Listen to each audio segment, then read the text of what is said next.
Next caller, did you think the Diddy saga was wrapping up? Nah, baby. The drama just hit a new gear. So here's the sitch. Prosecutors are asking the judge to hit Diddy with 11 years and 3 months behind bars. The charge? Violating the Mann Act, transporting escorts across state lines. And while Diddy's been cleared of the big RICO and trafficking by force charges, this transportation charge is sticking like hot glue. Now here's where it gets spicy. Cassie, yes, that Cassie, dropped a letter to the judge ahead of sentencing saying she still has nightmares. She says the trauma runs deep and wants him locked up as long as legally possible. And while her words are heavy, they bring up a major legal twist. Cassie testified during trial. The jury listened, and they acquitted Diddy of the exact things she's now reliving in her letter. Coercion, control, forced acts, all of it. The jury didn't buy it then, so should the judge factor it in now? That's the question. And speaking of the judge, let's talk about Judge Subramanian. On September 25th, he said he'd come back with a decision soon on whether to overturn the conviction under Rule 29 or grant a new trial under Rule 33. It's been almost 4 days and we're still waiting. Now, if you ask me, it seems like the judge is leaning Diddy's way, at least on paper. He challenged the prosecution. He asked fair questions. He even let Diddy's legal powerhouse, Alexandra Shapiro, go off like a Yale law professor citing historical rulings, the 1986 amendment to the Mann Act, and constitutional protections. But here's the twist that has everyone looking sideways.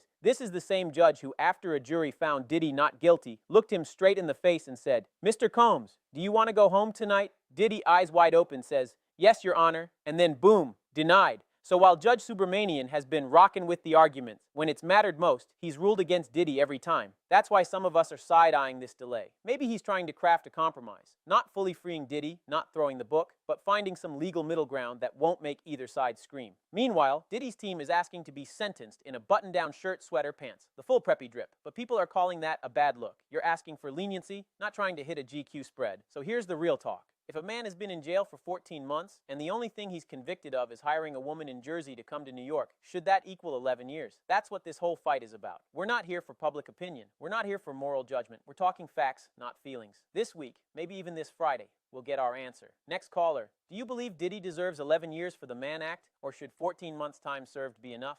Let me know in the comments, or call in because we need to talk about it.